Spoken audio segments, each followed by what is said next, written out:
For 3 years, he sat at their dinner table. He celebrated birthdays with them. He helped their son with homework. He comforted their daughter after a breakup. He was there for holidays, for Sunday mornings, for the quiet evenings when the family gathered around the television and felt safe. He was the house guest who never left, the friend who became like a son, the man they trusted with their home, their children, their secrets. They had no idea he was a killer. His name was John Edward Robinson. To the family who took him in, he was a kind, quiet man who'd fallen on hard times. A friend of their daughter's boyfriend.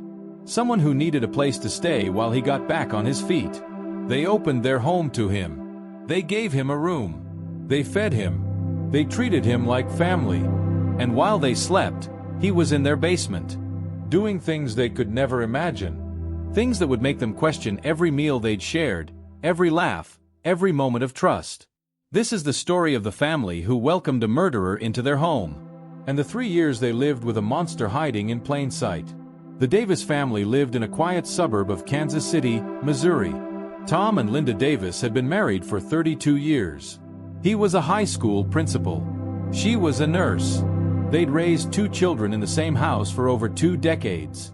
Their son, Mark, was 26. A construction foreman. Practical, grounded. The kind of man who showed up when he said he would. Their daughter, Sarah, was 24. A graphic designer. Creative, trusting, the kind of person who saw the best in everyone. They were the kind of family that left their doors unlocked. That welcomed friends of friends. That believed in giving people second chances. In 2008, Sarah started dating a man named Michael. Michael was a mechanic. Good with his hands. Quiet. He had a friend who'd recently moved to Kansas City looking for work. A man named John. John was 40 years old. Soft-spoken. Polite. He'd had some bad luck, Michael explained. A divorce. A business that failed. He was staying in a motel, running out of money, trying to get back on his feet. Sarah mentioned John to her parents. Tom and Linda didn't hesitate. "Tell him to come stay with us," Linda said. "Just until he gets on his feet. We have the room." It was who they were. It was what they did. In October 2008, John Edward Robinson moved into the Davis family home. John Robinson arrived with 2 suitcases and a quiet smile. He was clean, polite, grateful. He thanked Tom and Linda repeatedly for their generosity.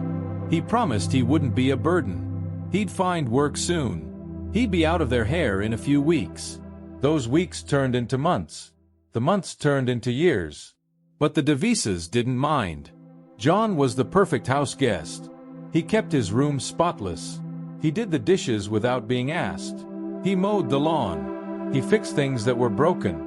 He was always there when someone needed him. Mark liked him. They'd watch football together on Sundays. John would bring beer. He'd laugh at Mark's jokes. He'd ask about his day. Sarah liked him. He was kind to her friends. He gave good advice. He was like another older brother. Linda liked him most of all. She'd find him in the kitchen in the mornings, coffee already made, the newspaper laid out. He'd ask about her day. He'd listen. Really listen. Tom was the most cautious. Something about John made him uneasy. But he couldn't name it. Couldn't explain it. So he pushed it down. Told himself he was being unfair. The man had done nothing wrong. And on the surface, he hadn't. But below that surface, beneath the polite smiles and the clean room and the helpful hands, something else was happening. At night, when the family slept, John moved through the house with silent footsteps. He didn't take anything. He didn't hurt anyone. He just watched. He listened. He learned. He learned the family's routines, their habits, their weaknesses. He learned that Mark kept a safe in his closet. He learned that Tom left his office keys on the kitchen counter. He learned that Linda never locked her bedroom door. He learned that the Davis family trusted him completely, and he began to use that trust. 6 months after John moved in, a woman went missing. Her name was Lisa. She was a waitress at a diner where John sometimes ate breakfast. She was 23, blonde, friendly, the kind of woman who remembered your coffee order. The police came to the Davis house. They asked if John knew Lisa. He said he'd seen her at the diner. That was all. The family believed him. A year later, another woman disappeared. Her name was Karen. She worked at a hardware store near John's job. He'd found work as a night security guard. She was 27. Quiet. Kept to herself. The police came again. John said he didn't know her. The family believed him. But Mark noticed something. After the police left, John was different. Nervous. Jumpy. He stopped watching football on Sundays. He started staying in his room more. Mark mentioned it to his father.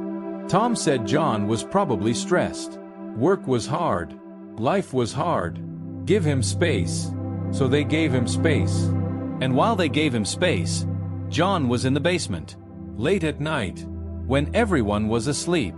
The basement was unfinished. Concrete floors. Exposed pipes. Storage boxes stacked against the walls.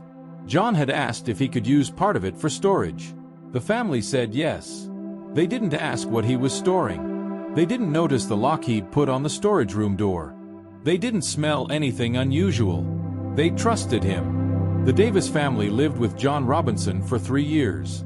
3 years of dinners. 3 years of holidays. 3 years of thinking they were helping a man rebuild his life.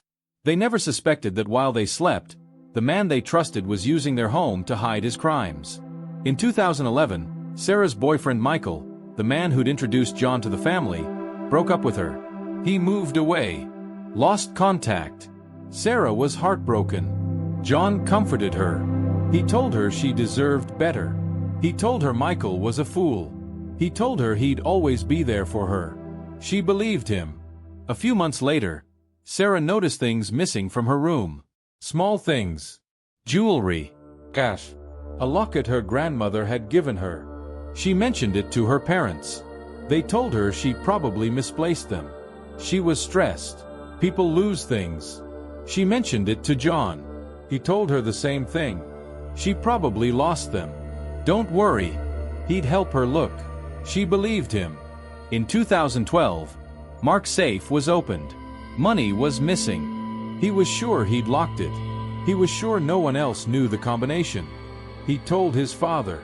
Tom was concerned. He asked John if he'd seen anyone near Mark's room.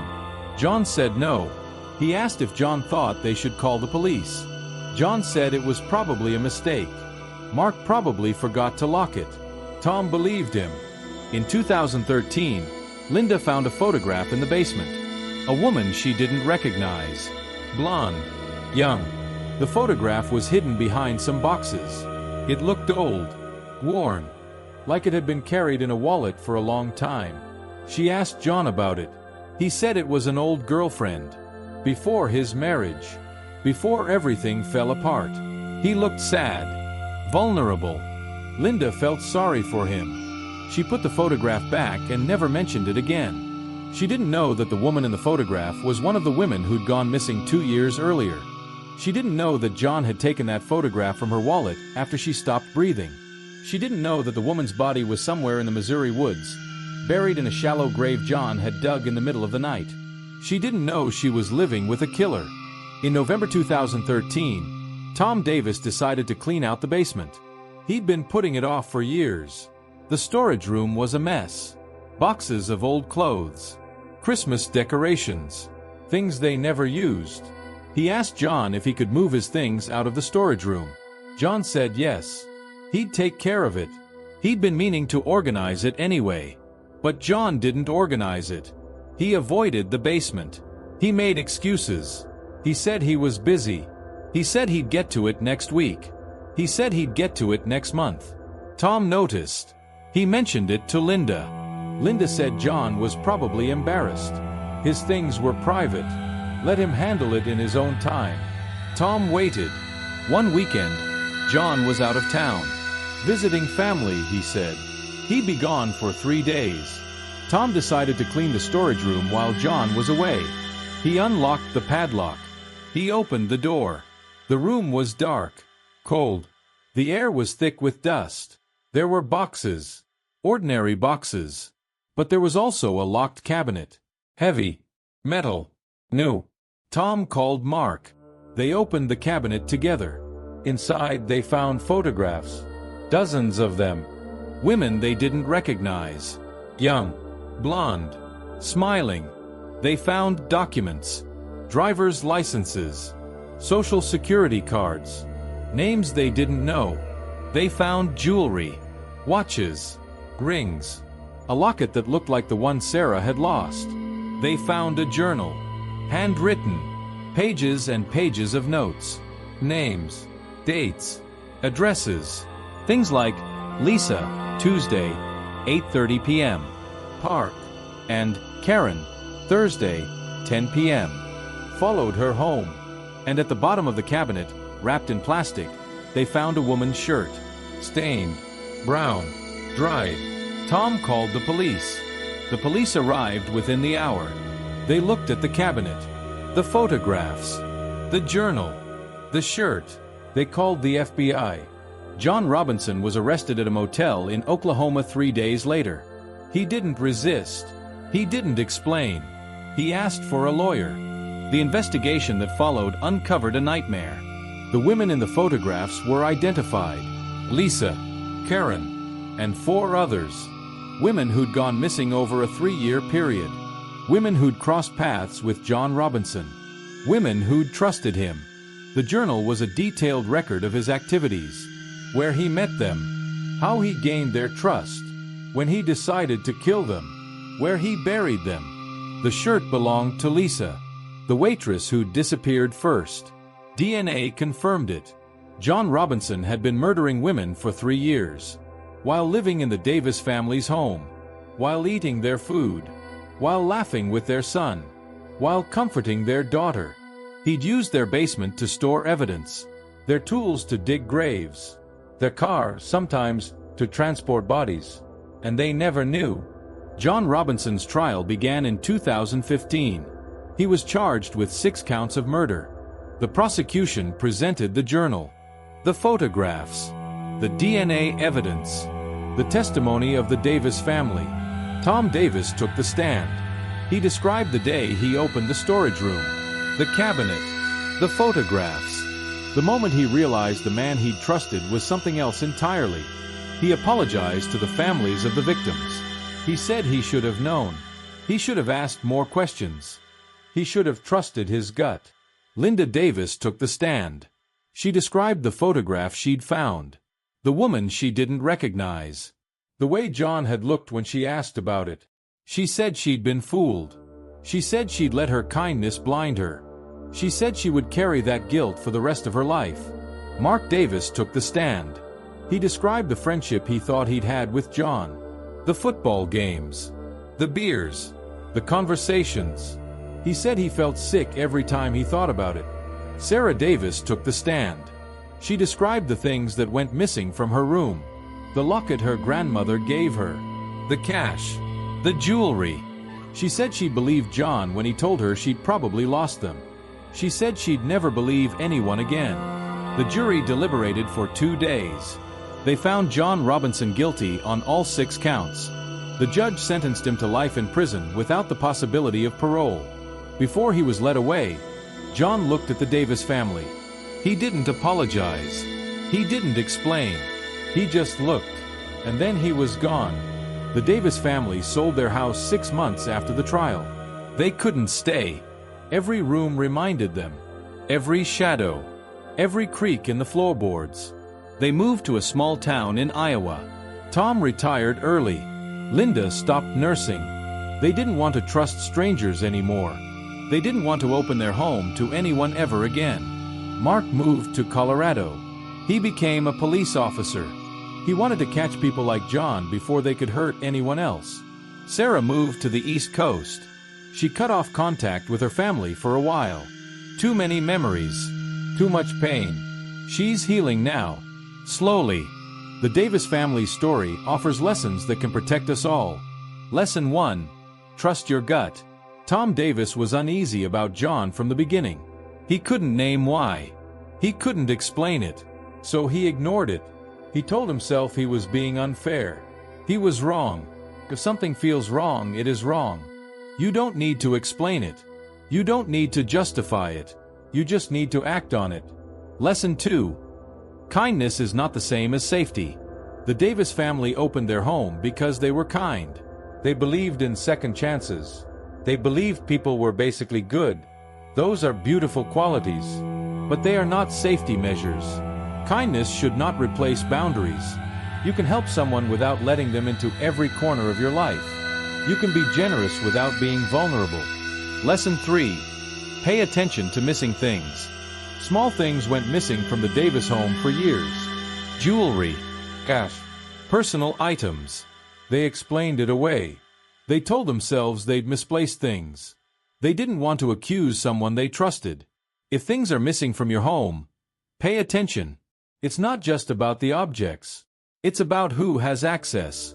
It's about who might be taking more than you realize. Lesson 4. Know who is in your home. The Davis family never ran a background check on John. They never asked for references. They never verified his story. They took him at his word because he seemed nice. Before you let someone into your home, whether for a night or for years, know who they are. A background check is not distrust. It's due diligence. It's protection. It's protection. It's the difference between kindness and naivety. Lesson 5. The danger is often hiding in plain sight. John Robinson wasn't a stranger who broke in through a window.